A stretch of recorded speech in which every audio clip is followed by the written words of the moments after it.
और इस वक्त एक बड़ी खबर आपको बता दें, इस वक्त ये बड़ी खबर रूस और यूक्रेन के महायुद्ध से जुड़ी हुई। जेलेंस्की ने रूस को बड़ा ऑफर दिया है। इस वक्त की बड़ी खबर आपको बता दें, यरूशलेम में बात करने का ऑफर जेलेंस्की की तरफ से दिया गया है। रूस से बातचीत का यूक्रेन का ये ऑफर है जो कि जेलेंस्की की तरफ से किया गया है। इजराइल में बातचीत का प्रस्ताव भी सामने रखा गया है। इस वक्त की बड़ी खबर आपको बता दें, रूस को बड़ा ऑफर देते हुए नजर आ रहे हैं जेलेंस्की। यरूशलेम में बात करने का ऑफर जेलेंस्की की तरफ से दिया गया है कि बातचीत हो दोनों देशों के बीच में। इजराइल में बातचीत का प्रस्ताव यहां पर रखा गया है। इससे पहले आपको याद होगा कि कई दौर की बातचीत हो चुकी है जो कि बेनतीजा साबित रही है और ऐसे में बड़ा ऑफर जेलेंस्की की तरफ से पुतिन को दिया जा रहा है बातचीत का।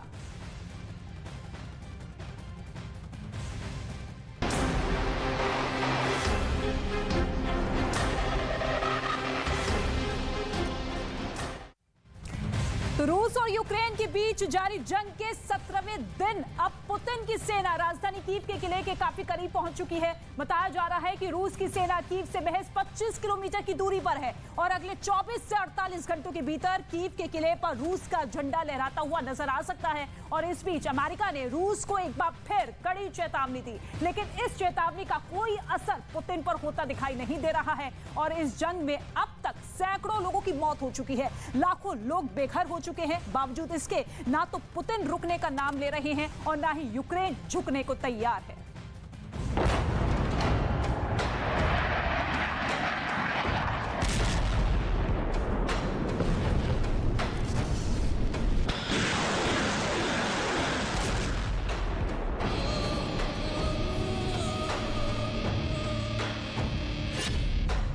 यूक्रेन पर रूस के हमले का 17वां दिन।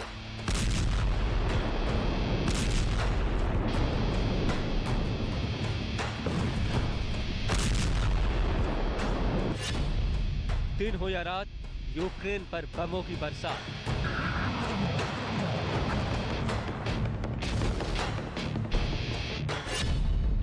कांपती जमीन, धुआं धुआं आसमान।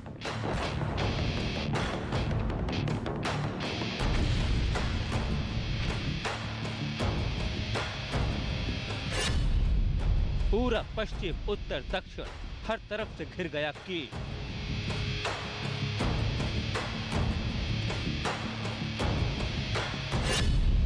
कीव के किले पर कब्जे का काउंटडाउन।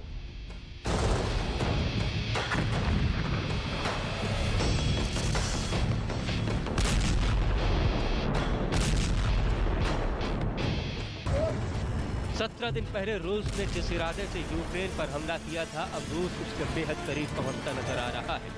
पुतिन की सेना ने यूक्रेन की राजधानी की पहले घेरेबंदी की और फिर हमलों को और बढ़ा दिया। कीव के कोने कोने पर रूस बमों और मिसाइलों से हमला कर जल्द से जल्द कब्जा करने की कोशिश में जुटा। खबर है कि रूस की सेना आने वाले 24 से 48 घंटों के अंदर कीव के किले पर अपना झंडा फहरा सकती है और इस बात की तस्दीक खुद अमेरिका ने की। अमेरिकी रक्षा मंत्रालय पेंटागन ने बड़ा दावा किया जिसके मुताबिक रूसी सेना यूक्रेन की राजधानी कीव के काफी नजदीक पहुंच गई है।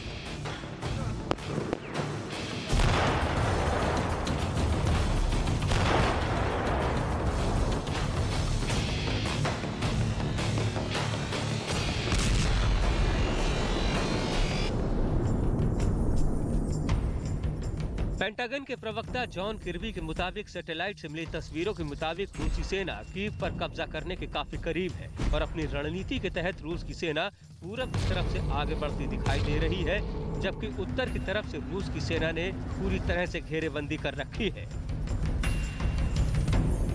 And we do assess that the Russians are beginning to make more momentum on the ground towards Kyiv, particularly from the east, not quite so much from the north. Kyiv में इस समय हालात ये हैं कि वहाँ मौजूद लोग खौफ के साए में जीने के लिए मजबूर हैं। किसी भी तरह से वहाँ से लोग अपने परिवार के साथ सुरक्षित निकलने की कोशिश में जुटे हैं ताकि किसी तरह उनकी जान बच जाए, क्योंकि कोई नहीं जानता कि कौन सा बम, कौन सी मिसाइल किस वक्त कहाँ आकर गिरे और उनकी जान पर बनाए। पूरा का पूरा शहर पहले ही खंडहर बन चुका है। जहां तक नजर जाती है वहां सिर्फ और सिर्फ बर्बादी का मंजर ही नजर आता है। इस बीच ब्रिटेन के रक्षा मंत्रालय की तरफ से इस बात का दावा किया गया है कि रूसी सेना अब कीव पर कभी भी कब्जा कर सकती है। ब्रिटेन के रक्षा मंत्रालय के मुताबिक रूस की सेना कीव के काफी करीब पहुंच चुकी है। ब्रिटेन के मुताबिक रूस की सेना कीव से सिर्फ 25 किलोमीटर की दूरी पर है और कभी भी कीव पर कब्जा कर सकती है।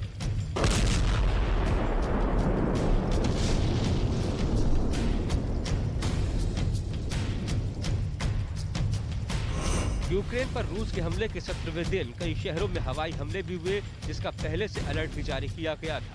चर्निव और मारियोपोल में इस समय भारी गोलाबारी हो रही है।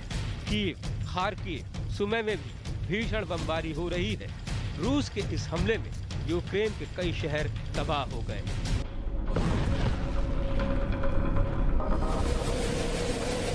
इस बीच यूक्रेन के मेलिटोपोल से एक वीडियो सामने आया। दावा किया जा रहा है कि ये वीडियो मेलिटोपोल शहर के मेयर इवान फेडोरेव के अपहरण का है। इस वीडियो में रूस के कुछ सैनिक एक इमारत से निकलते दिखाई दिए, जिनके कब्जे में मेलिटोपोल शहर के मेयर इवान फेडोरेव थे। यूक्रेन के आंतरिक मामलों के मंत्री के सलाहकार एंटोन गेराशेंको ने बताया कि मेयर इवान फेडोरेव ने रूसी सैनिकों का सहयोग करने से इनकार कर दिया था, जिसके बाद उनका अपहरण कर लिया गया।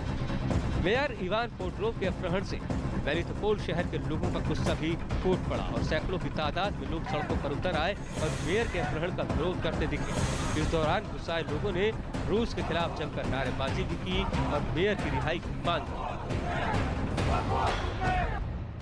यूक्रेन और रूस के बीच पिछले 17 दिनों से जंग जारी है। ना तो यूक्रेन के राष्ट्रपति व्लादिमीर ज़ेलेंस्की झुकने को तैयार है और ना ही रूस के राष्ट्रपति व्लादिमीर पुतिन रुकने को तैयार है। ऐसे में ये जंग कब खत्म होगी कोई नहीं जानता। इस बीच यूक्रेन के राष्ट्रपति व्लादिमीर ज़ेलेंस्की ने यूक्रेन के लोगों से एक बार फिर एक साथ होकर रूस के खिलाफ लड़ने की अपील की। Заважало їм захопити Україну за 4 доби. Міцний народи сталевої країни. Ця інформація неперевірена, але це факт безперечний. І якщо заблукалі окупанти виправдовують свої невдачі чимось іншим, це значить, що за 16 днів війни вони так нічого. दुनिया जानती है कि जब कोई जंग हुई तो देश के देश तबाह हो गए। जंग से कभी भी किसी का भला नहीं हुआ, बल्कि इंसानियत की हार। यही वजह है कि कई देश जंग के विरोध में है, लेकिन रूस न रुकने को तैयार है न छुपने को तैयार है। इस बीच ये भी खबर है कि अमेरिका यूक्रेन को बड़ी मदद दे सकता है। यूक्रेन को एयर डिफेंस सिस्टम देने पर अमेरिका विचार कर रहा है। इसके साथ ही राष्ट्रपति बाइडेन ने यह भी साफ कर दिया कि अगर रूस ने अमेरिका और नाटो देशों को इस युद्ध में कूदने के लिए मजबूर किया तो अंजाम बेहद खतरनाक होंगे और दुनिया में तीसरा विश्व युद्ध छिड़ जाएगा। Direct confrontation between NATO and Russia is World War III.